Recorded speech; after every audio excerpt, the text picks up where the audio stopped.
বিসমিল্লাহির রহমানির রহিম। আসসালামু আলাইকুম এভরিওয়ান, আশা করি আপনারা সকলে ভালো আছেন। বিসমিল্লাহ ফার্ম থেকে আপনাদের সবাইকে জানাই স্বাগতম।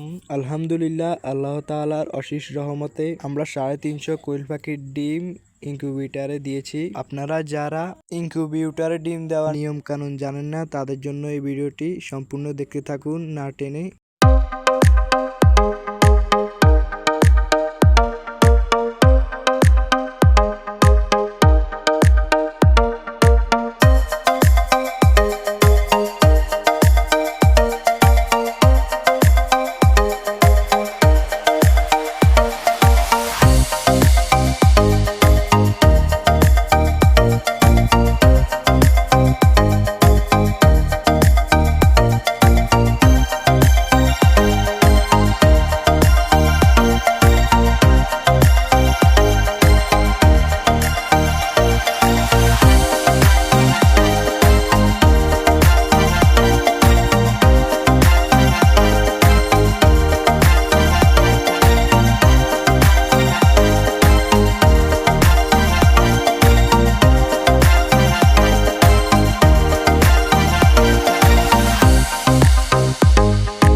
ডিম গোছানো হয়ে গেলে আমরা ভালো করে জীবাণুনাশক দিয়ে দেব।